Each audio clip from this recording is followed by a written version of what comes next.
Mic মাত্র একটা পুত্র সন্তানের জন্য আজ বহুদিন ধরে ওই দেবতার কাছে আর্তনা করে আসছি, কিন্তু তবু তো দেবতা কৃপা হলো না, দিল না ঠাকুর আমাদের একটি পুত্র সন্তান। বাবা জানো মাইক কত রাজার পোলা ওই ফুল বাগানে খেলা করতে চাই, সেইখানে প্রেম জালে চিরদিনের জন্য আবদ্ধ হয়ে যায়, কিন্তু আমার যে সেই ভাগ্য হলো না রানী, আমি পুত্রহীন বাগান শূন্য জীবন যন্ত্রণা আমি সইতে পারছি না রানী। মহারাজ, এই যে সবে ঠাকুরের ইচ্ছে, আমাদের যে কিছুই করার নেই। এই নিয়ে বিশৃঙ্খলা করবেন না। হ্যাঁ, আমি এখন থেকেই একটি কাজ করবো রানী। আমি ভাবছি একমাত্র কন্যা বিষয়রূপীকে না হয় তাকেই আমি হাতে ধরে নিয়ে যাব ফুল বাগানে খেলা করতে, তা দেখেও হয়তো ওই ভগবান দয়া করেই তোমার তুলে দিতে পারে সন্তান। না মহারাজ, তার কোনো প্রয়োজন নেই, তাতে আমার কন্যার কোনো বিপদ হতে পারে। আপনি এই সংকট ত্যাগ করুন মহারাজ। বাবা ঠিক আছে রানী, তুমি এখন ওই দাসীকে ডেকে জিজ্ঞাসা করো কোথায় দাসী? পূজার আদেশ করেন মহারাজ। শোনো দাসী, আজ কি পূজার কোনো আয়োজন আছে বলো। শোনেন শোনে মহারাজা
মাইক। তোমাদের রানীমা অনেক দিন যাবৎ একটি পুত্র সন্তানের আশায় প্রতিদিন পুজোর আয়োজন করে আসে। আজ কি কোনো পুজোর আয়োজন আছে? এখনো হয়নি মহারাজ, তবে কি আমরা ব্যবস্থা করেছি। যাও দাসী, ঠেকিয়া ঠেকিয়া নানাবি পুষ্প দ্বারায় আজ পূজার আয়োজন করো।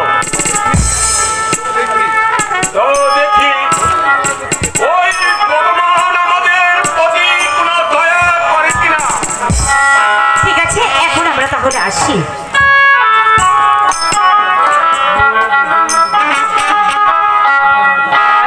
মাইক ঠেকিয়া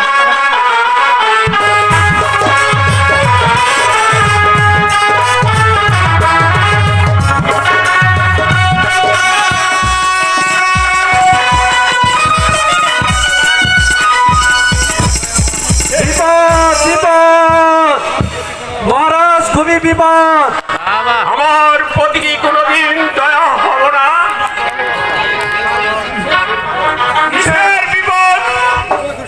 খুবই দুঃসংবাদ মহারাজ। বলো কি দুঃসংবাদ? রণরাজ রঞ্জিত সিংহ রণসাজে সজ্জিত হয়ে সসৈন্যে প্রাসাদে আক্রমণ করছে মহারাজ। কি তার অভিপ্রায়? যুদ্ধ, বিনা যুদ্ধে সে ফিরে যাবে না, এটাই তার কামনা। যাও দূত, সেনাপতিকে এই মুহূর্তে রাজসভায় পাঠিয়ে দাও। তাই দিচ্ছি মহারাজ, আমি তাই। না না না না, অসম্ভব। আমি যে ভাবতেও পারছি না কেন ক্রীড়া দোষে আমার প্রাসাদ আক্রমণ করতে আসবে। তবে আমি তার কাছে অপরাধ করেছি। ওই ওই ওই তো শোনা যাচ্ছে কামানের গর্জন। ওই তো শোনা যাচ্ছে খন্ডের কোলাহল। না না না না, আমি এবার নীরবে দাঁড়িয়ে থাকতে পারছি না।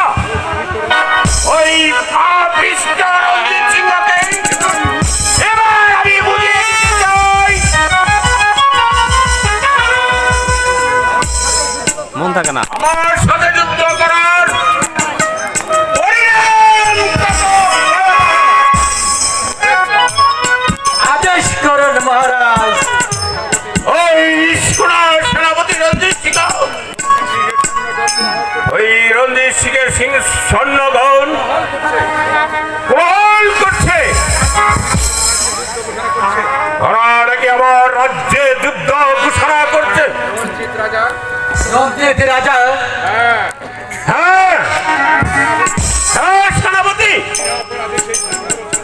বিনা অপরাধে সেই স্বর্ণকে নিয়েই আমার রাজ্যকে আক্রমণ করতে এসেছে। তাই তোমার সমস্ত স্বর্ণগণ সাজিয়ে উঠাও, ওদের সাথে যুদ্ধ করতে হবে। এ নিয়ে আপনি ভাববেন না মহারাজ, আমি যাচ্ছি। এ শত্রু বিনা অপরাধে আমাদের এই শান্তির রাজে অশান্তির আগুন জ্বালিয়ে দিয়েছে। আমি সেই শত্রুদের হত্যা করে সেই শয়তানের বদলা নেব।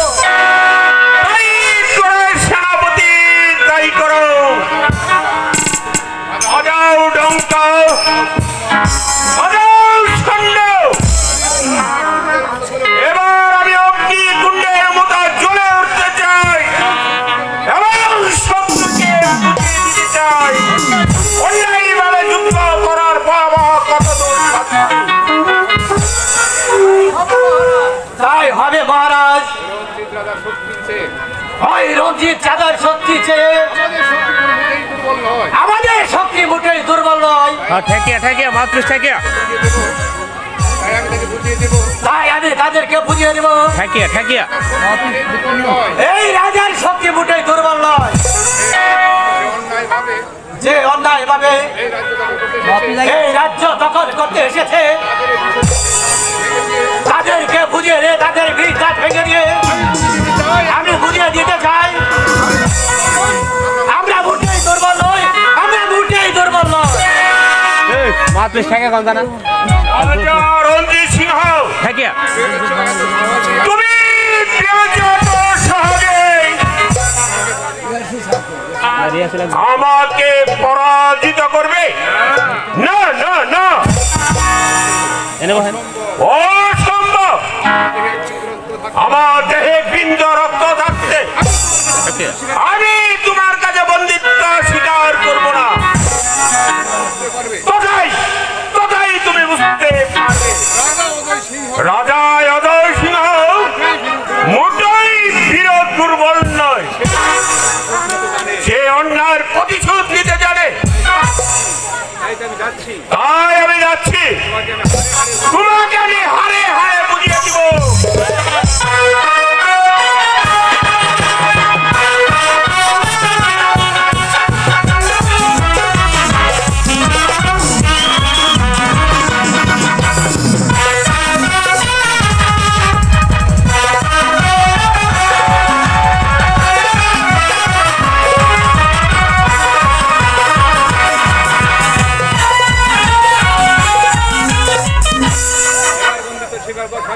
এবার বন্দিত্ব স্বীকার কর শয়তান।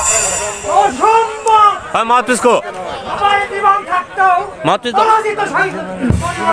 হয় মাতৃশ বেশ, এসে যুদ্ধ করো তবে।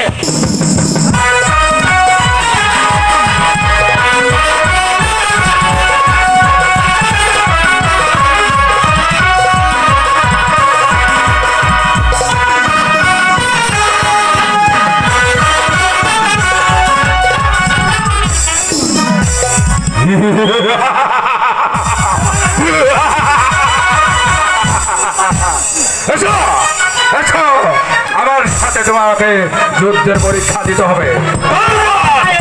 বারো বোঝা যাবে অজয় সিংহের সেনাপতির শক্তি বেশি না এবার হয়ে যাক সত্য। রঞ্জিত সিংহের অজয়।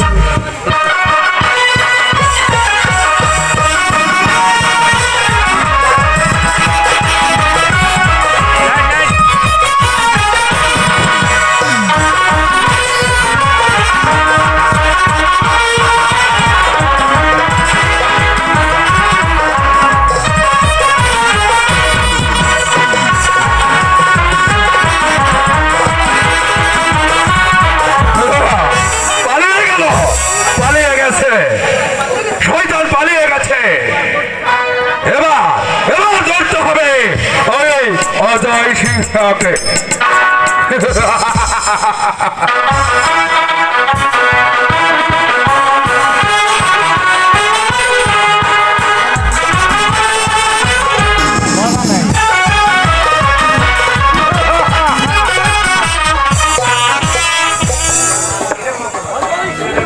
অজয় সিংহ, ভালো আছে তবে রাগে শক্তির কবি গড়ে না দেখা, কিন্তু এখন তুমি কোথায়?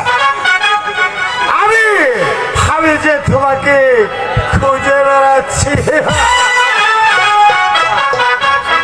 অজয় সিংহ তোমার সম্মুখে হাজির। সাহস থাকে তো ও দরস্ত্র। তাই নাকি? আগে আমি জানতে চাই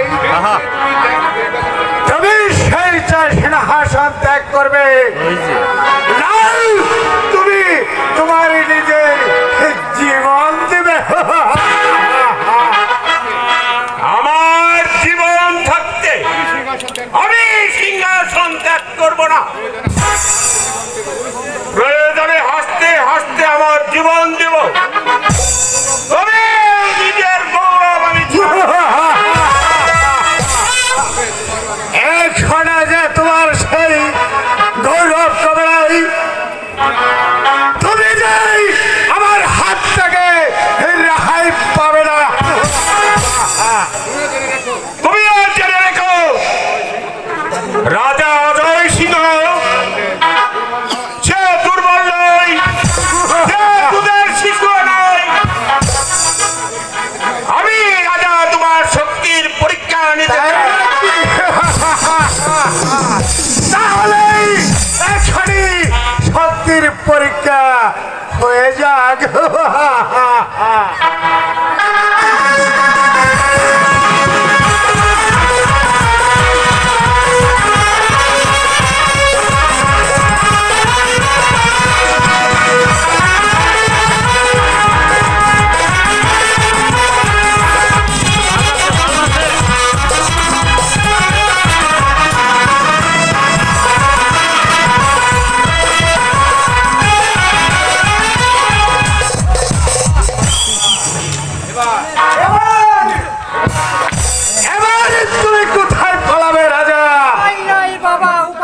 সিংহাসন বন্দি করে রাজা।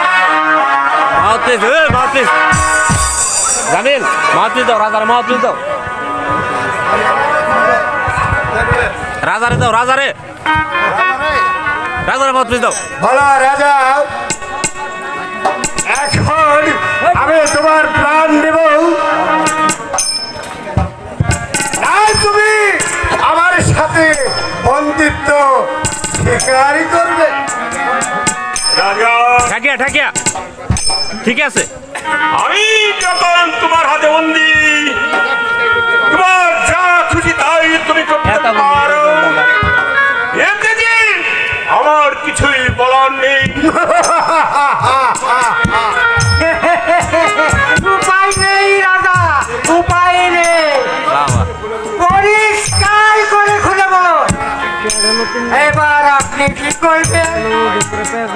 বাক্যের লেখা, আজ আমি বিরাট উঠে বন্দি, বাবা তাই আমার অনুরোধ, আপনি আমাকে মুক্তি দিন। আমি চিরদিন আপনার বসত্ব স্বীকার করে যাব।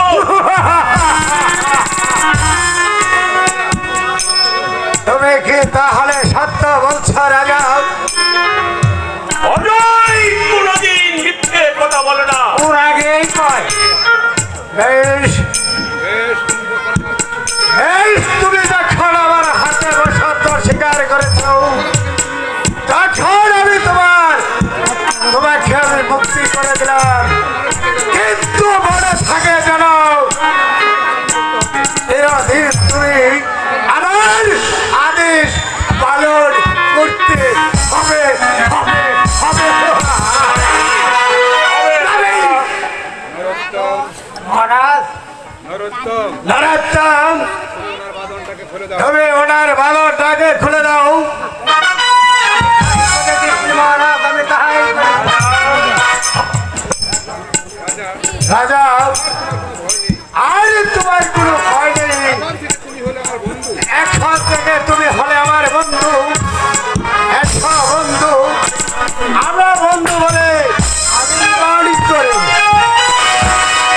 গান করি, তাই তো এটা এটা চলো নরোত্তম, মহারাজ। এবার আমার সাথে ফিরে চলো অন্তপুর।